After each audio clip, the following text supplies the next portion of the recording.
How to turn on sleep mode on Instagram. Hey everyone, welcome back to the channel.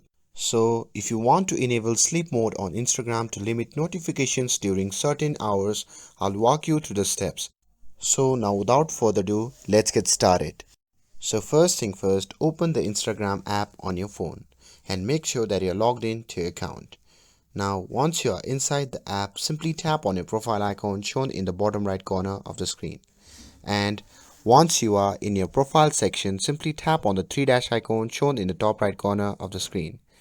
And once you are in your settings section, simply scroll down and here you can see time management. So simply tap on that. Now here in this section, simply tap on sleep mode.